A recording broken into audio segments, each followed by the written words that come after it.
Welcome to the course of mechatronics, and this is the first lecture. In this lecture we are going to discuss on the automation in mechanical engineering applications. See, if we go to the history of the mechanical engineering, even 30-40 years back, you will find that most of the mechanical engineering applications in industry, the people where uses the control system of the automation, those are all mechanical. Mechanical automations are still using in industries, but the modern industries are now changing these mechanical automations into electronic automation. This is what is the trend. The main disadvantage of using the mechanical controls in the automation is that most of the cases all these mechanical control systems are very heavy. This is the first point. Second point is they are not so accurate. Okay. Third point is the mechanical components having lot of moving parts, and if the number of moving parts are very high, then always there is a chance of lot of disturbance in the system, and accuracy also has to be sacrificed. This is why gradually the electronics control systems are more and more favorable, and that's why almost nowadays if you go to the modern industry, you will find not only in industry, in home appliances also, you will find many electronics automation systems are embedded. So now you can understand that the mechanical engineering that we are studying in our BTech course, when we are going into the real-time application in the industry, then actually what we are going to get is that it is in combination with electrical and electronics environment. So even if you are a mechanical engineer, you are not actually only responsibility of the mechanical parts, but a lot of electronics controls are very much related with the mechanical systems, and that's why you have to take care of all those things. And that is why right now at this moment in industry, the students will be more employable if you have a very good background of basic mechatronics. And that's why in the upcoming syllabus or new syllabuses, the stress is given on the electronics involvement or the mechatronics kind of a thing. Okay. So in this particular lecture, we are not going to start basically the electronics, but we will see what is basically the automation and try to understand what we are going to do in this particular course. See, this is the basic automation loop or the closed loop control, and for any automation system, this is what is the most fundamental block diagram that you have to remember. And always it will be a very good practice or good understanding if you see a particular system when it is running automatic system, then you try to identify all these components, okay, according to the block diagram. Okay, so let us first start to understand what is this particular block diagram. Here you can see this is what is the plant. Here you can see plant or the process is actually the system what is running maybe. Okay, we'll give lot of examples of mechanical plants or the system, and here basically this plant is running maybe the help of some actuator.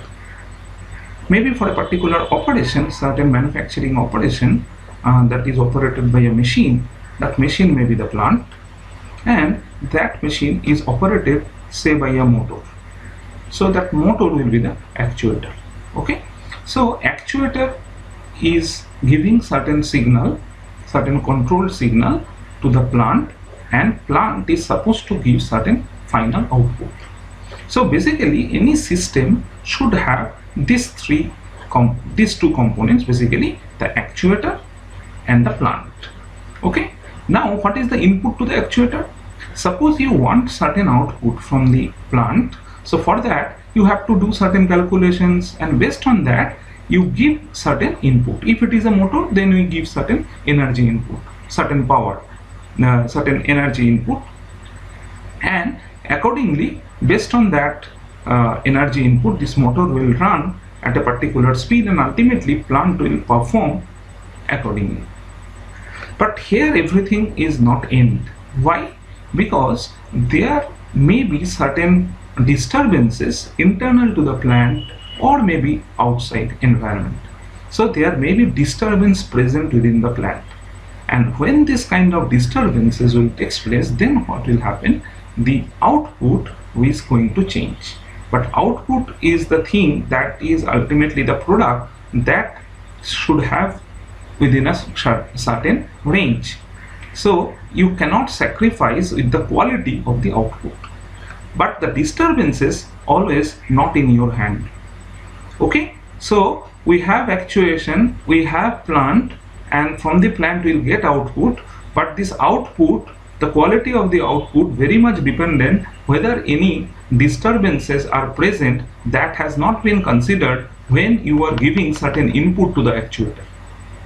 So certain reference input that we are giving to the actuator, and accordingly the actuator is performing something and the plant ultimately produces something, but the whole thing will be mess if certain disturbances come, and disturbances are always present.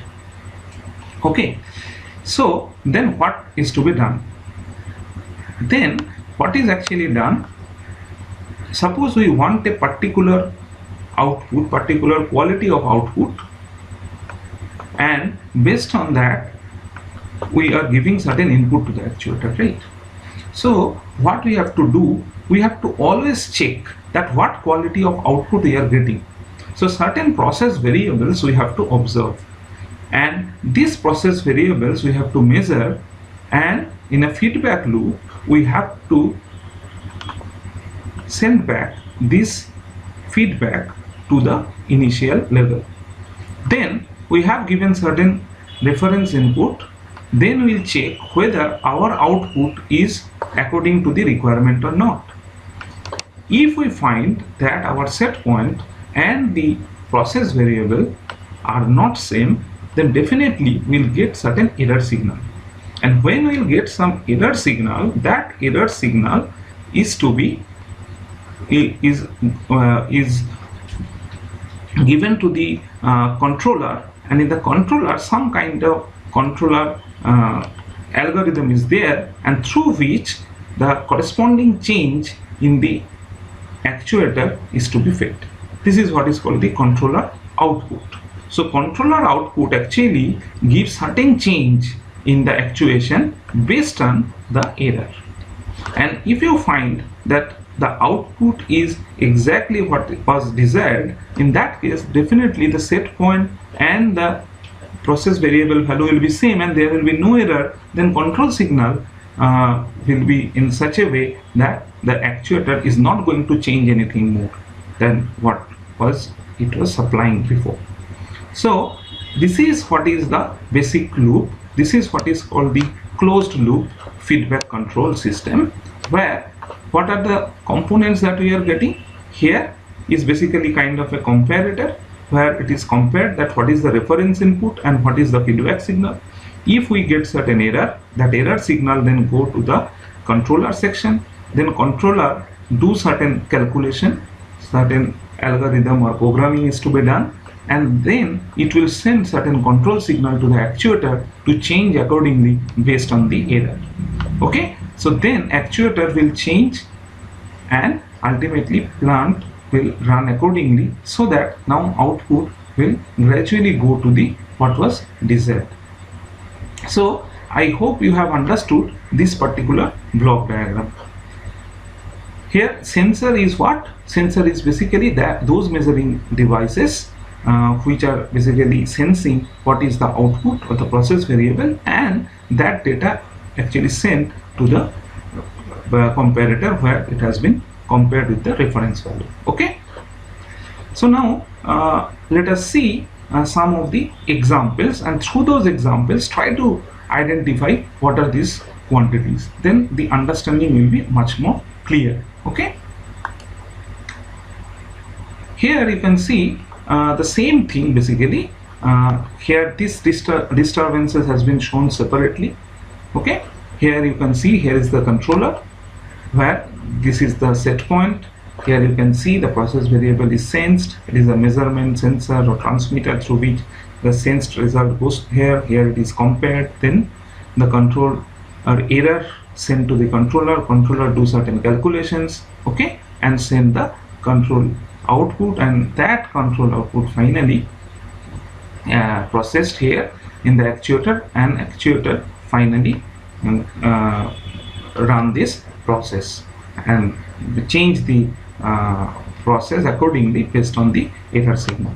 Okay, so here the variables that we are measuring are the process variables. Here the variables, those are actually controlled, are called the manipulated variable, the controlled variable. Okay, and these are what is the controller input that is sent to the actuation system of the actuator. Okay, this is the final control element, and here is the disturbance. I think the components are now clear. Now let us see the examples. Here this is a very simple example, and in daily life we use it.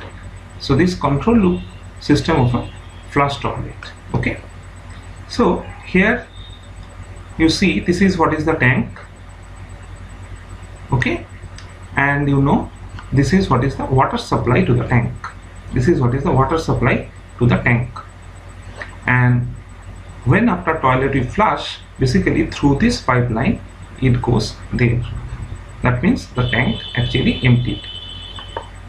Here you see there is a float, a plastic ball kind of a thing, and there is an arm which is connected here, and you see with this arm there is a piston of this kind of a shape is connected here. So you can understand that if the float goes down, then the piston will also goes down, and this opening will be more, right? Then what will happen? The water will come into the tank, and when the float up like at this position, you see it will completely close the path of the water coming into the tank. Okay, so now let us try to understand what are the components that we have seen just. So here, where is the plant? The plant is basically this water tank. This is what is the plant. Clear? Now what is the output of the plant? What is our desired output from the tank? Our desired output is that our tank will be always at a particular level. It will maintain a particular level. Okay, or the output, which is H, as a function of time, that is it's a head, water head in the tank. Now what is the actuator here? Actuator here is basically this valve. Here we have called it a piston, but this is basically a valve in the pipeline, which is basically the actuator. So this one is nothing but the actuator, because it actually regulates the flow of water. So this is actually actuator. So this actuator ultimately runs this plant. Depending upon its opening, the water will come into the plant and it will maintain a certain height, right? So this is actuator and this is plant. Clear? Now see what we want at each and every moment. We want a specific height. Now what is the disturbance here? The disturbance here is sudden discharge. Okay, when you go to the toilet and you flush, then what happens? Through this discharge line, basically water get out of the tank. This is what is a sudden disturbance, which is uncertain. You cannot pre-program it, right?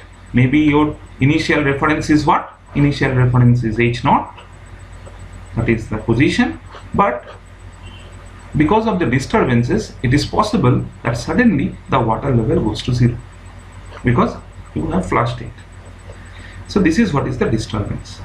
Now what is the feedback rule? Feedback is you have to sense this head every time and send that information to the reference section where it is compared. So what we have done, So float is acting as a sensor of the height. So what is the head at a particular time, that is sensed by the float. That is clear, because as the head will increase, the float will also goes up. So here you can see that sensor data goes here.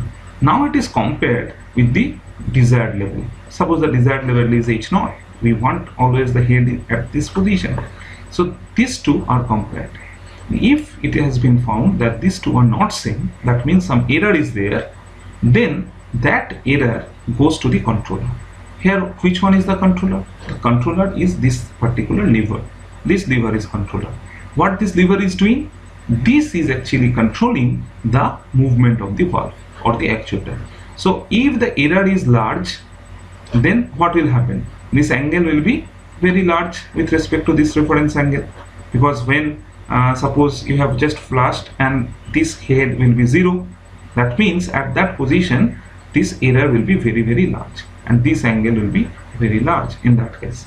So now this control signal, what will control the piston? It will control the piston in a way that the piston will again come here and it will completely open the valve and water will come into the tank. So controller based on the error signal is basically controlling the actuator. Okay, then gradually when the head will come up and ultimately it will close.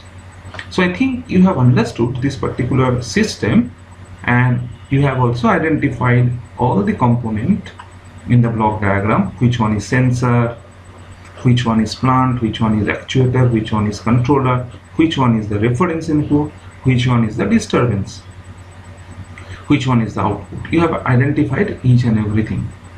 But this particular control is not an electronic control, it is a simple mechanical control, right? Okay, now let us see another example. So here it is a home heating control loop block diagram. Suppose this is a home heating control loop block diagram, where suppose in very cold countries, most of the cases the air conditioner are the main objective of the air conditioner is to keep the room warm, right? Because the outside is very cold. In countries like us, maybe the job of the air conditioner is just the reverse. In most of the cases, we are in a very hot season, the environment is very hot, and that's why in our cases maybe the main objective obviously is to keep it cool.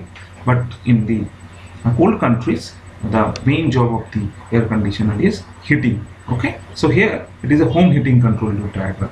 So here you can see this home heating process, maybe that air conditioner is what is the plant. Okay, so that plant is given certain furnace fuel valve. Maybe here the hot gas may be flowing through that particular process.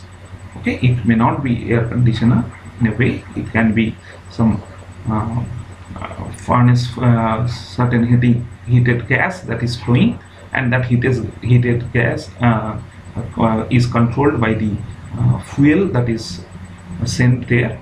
So the burning process is controlled by the fuel. So the furnace fuel valve is this one. So this is what is the actuator.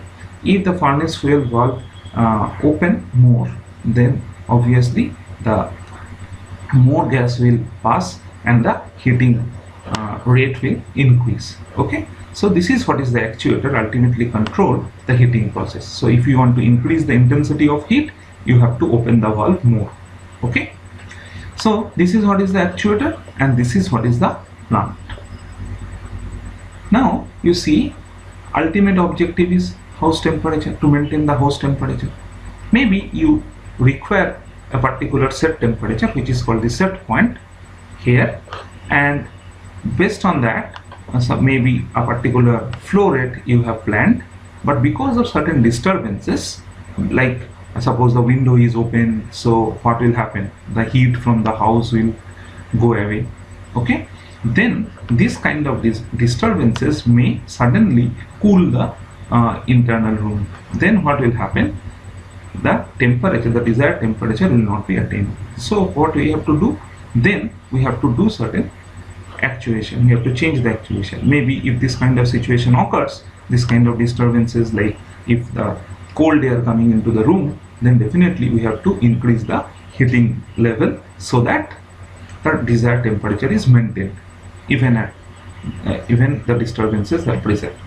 So for that, what we do, with the help of certain temperature sensor within the room, we can send that reading of the temperature of the room here, and if the set point temperature is some value, and we'll see what is the inside temperature that is maintained.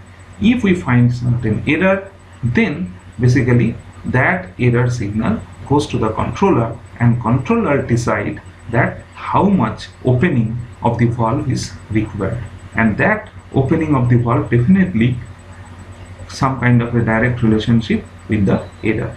Okay, so controller basically decide the relationship between the actuation amount and the error. This relationship is done. So you can see in this particular system how this block diagram is working and what are the different quantities. Okay, now see, suppose this is the closed loop control in a dryer. The objective is we have to dry the clothes, and here you can see the controller is there. Heating element is basically the actuator here that actually dries, and this is what is the plant, and the dryness value that is sensed, the moisture level has been sensed with the help of certain moisture sensors, certain humidity sensors maybe, and that moisture amount has been sent to this set value, and it is compared here, and that error signal ultimately controls how much extra heating is required or not. Okay, similarly you can see maybe our interest is with a plant. Here you can see this is a pressure chamber, and we want to maintain a specific pressure here. So this is our plant, and we want to maintain a specific pressure. So here also certain gas is coming, air is coming, compressed air may be coming, and there is a valve here, and the control of that valve is basically the actuation. So here is what is the actuator. So this valve opening ultimately controls the pressure within the chamber. So here also you can see the system, that is this chamber. The actuator is basically this one, and ultimately what is the feedback? Continuously the feedback is the pressure sensor. Certain pressure sensor is there, and that data goes to the controller, or in the reference point it is compared, then goes to the controller, and controller then gives a signal so that how much opening of the valve is to be maintained. So I think you can also understand that in case of controlling a pressure vessel at a particular pressure, how this loop is acting. Okay, now coming to another example where the water level indicator in a steam drum of a steam boiler is maintained. Here you can see that this is the burner, this is the boiler. Okay, and you can see this is the riser, this is the downcomer. Okay, those who are in the first year maybe are not very much aware of what is a boiler, but boiler is a device where water is converted into steam in very simple words. Okay, here you can see through the burner heating is given to the water, and it is now circulating, you know, in a natural convection because the lighter water gradually goes up and heavier water coming down, and in this way the natural circulation takes place, and ultimately the steam is producing here. So here this is what is the water level, because in the steam drum the lower part you can see this is the water, and the upper part here is the steam, and this steam is bled from the upper part. Now this is what is the level of the water, and this is very important to maintain this water level, because within that steam drum basically different types of pipes are present, and if the water level goes down a certain level, then that is not desired at all. So here is a level indicator. you can see that level indicator will continuously indicate what is the level. So this is what is the sensor part, which indicates the water level. Okay, so sensor part is clear. Plant you can understand, that is the steam drum. This is what is the plant, and which one is controlling the water level? You tell me. That the amount of heating. You see, if the amount of heating is very high, then what will happen? Most of the water will be converted into steam, right? If the heat is very large. So the heating process is basically what is the actuator of the actual process, that is the formation of water to steam. So if the water level comes down to a set value, suppose we desired a particular level, but suddenly if we found that this water level goes down a particular level, okay, then what will happen? Then that signal goes to the burner, that signal goes to the set point, and accordingly two things can be done. Either the heating process can be controlled, or the valve that is supplying the water, that also can be controlled. So there can be two different things can be controlled, by which we can control the whole process. Here in this diagram, it is the water flow that has been controlled, has been shown. If the water levels decreases, then we have to increase the flow rate of water. So we have to open this particular valve more. Okay, so depending upon the error signal of the set point and the level that we are getting, difference between SP and PV, process variable and the set point, what we do, the manipulated variable actually created from the controller, and that ultimately controls this actuator, this valve, and accordingly either increases or decreases the water flow rate into the steam drum. Okay, or it can also be controlled, this fuel burning process also. This error signal can also control the fuel burning process, by which also this can be controlled. Okay, here another example of a car closed loop control. You know that you maintain a particular speed when you are driving a car. There also, if you see, here you can see the process is basically the car itself is what is the plant, and that is controlled by the gas pedal control element. Okay, you actually press the accelerator, and then actually the speed increases. So actuation process actually controls the throttle valve. Okay, the throttle valve, there is a valve where that particular valve is opening to the air fuel mixture into the combustion chamber. If that air fuel mixture into the combustion chamber is more, then the acceleration will take place. So again, the actuation system is basically a valve. Okay, so that ultimately controls the car speed. There may be different kinds of disturbance, like wind disturbance, maybe some hilly areas are there, or maybe some other cars. Okay, so there may be many disturbances possible. Because of that, maybe your car speed is changing, and those information always we know with the help of a certain signal. That signal, car speed signal, speed sensor send that signal, and it is compared with the set speed, because set speed you actually give that information to maintain that speed, and that is compared, and accordingly automatically this particular gas pedal control or the throttle control can be done. Okay, so here you can see another example of a robotic arm. Suppose this robotic arm is there in a manufacturing sector doing certain operation. Okay, so this is what is the manipulator, this is what is the plant, and this manipulator having what? You can see there are different arms, and how these arms are moving. At the joint, basically there are different types of motors, or the power is given and different servo motors are there, and by rotation of the servo motors actually the joint movements are taking place. So actually what is required, these are basically the actuators, where the different motors are present at the joints. Now you want a desired position maybe, okay, to do a particular job. So this position or the velocity, q here is the position, q dot is velocity, this position, velocity, these are like feedback.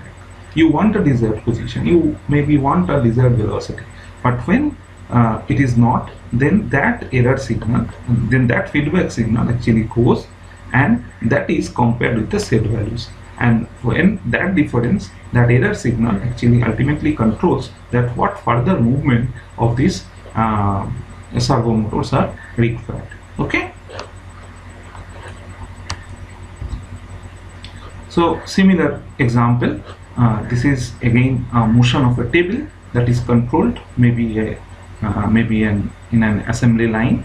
Okay, and here you can see one rack is there, and that is controlled by a DC servo motor, and this motor rotation ultimately controls the rotation of this portion, this motion, and ultimately that will finally leads to the motion of the table.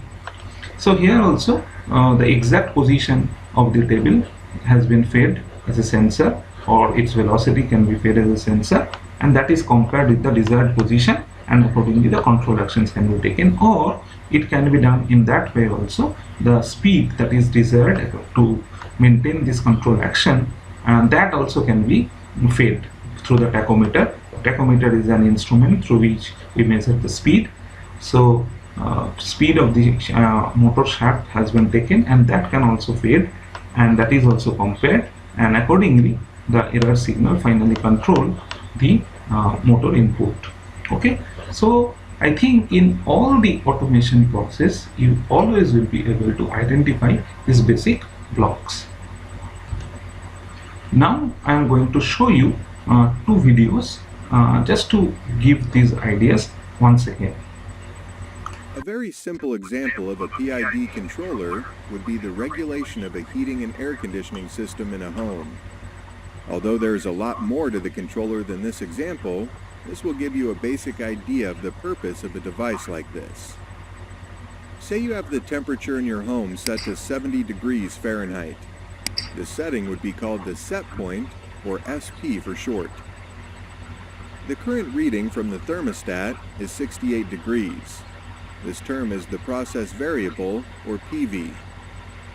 The heating or cooling unit is the control variable, or CV. The control variable may also be referred to as the manipulated variable, or MV. There are different types of control action, and for the temperature control in the house, the controller action is a direct acting device, meaning that the calculations are set point minus process variable. In our house example, we have a set point of 70, and the process variable is 68. For this control, when we subtract the process variable from the set point, we see that we have a value of 2. The result is called the error, or E in our process. In the simplest terms, our house is too cool, and the controller tells the heating unit to turn on. Remember, we're trying to get to 70 degrees. The unit will remain on until the error in our process becomes 0. Now, let's say that someone opens a window in the house, and it's very cold outside. This disruption in the process is called disturbance. The factors in this process control may be how fast do we want the temperature to reach the set point, and what could disturb our process. Clearly, there are many factors that can impact our processes, and adjusting our controller's parameters is how we deal with those factors. Another example of a slightly more complicated controlled process, for understanding purposes, would be you changing lanes while driving. You would be the controller. The lane that you want to be in is your set point. The steering wheel would be your control variable, and your current position on the road would be your process variable. Your eyes are your feedback. You adjust your steering wheel according to many factors, such as the angle of your wheels, possible wind disturbance, the position of other vehicles, that sort of thing. You don't do hundreds of calculations to determine your point of attack. You intuitively, after years of driving, know what you need to do to safely switch lanes. Because you are not blindfolded when you drive, your eyes give feedback to your brain, allowing you to control this process through reference feedback. This control is considered a closed-loop process. But consider a blindfold. You'd have no way of knowing where you are on the road. This type of control would be called open-loop control.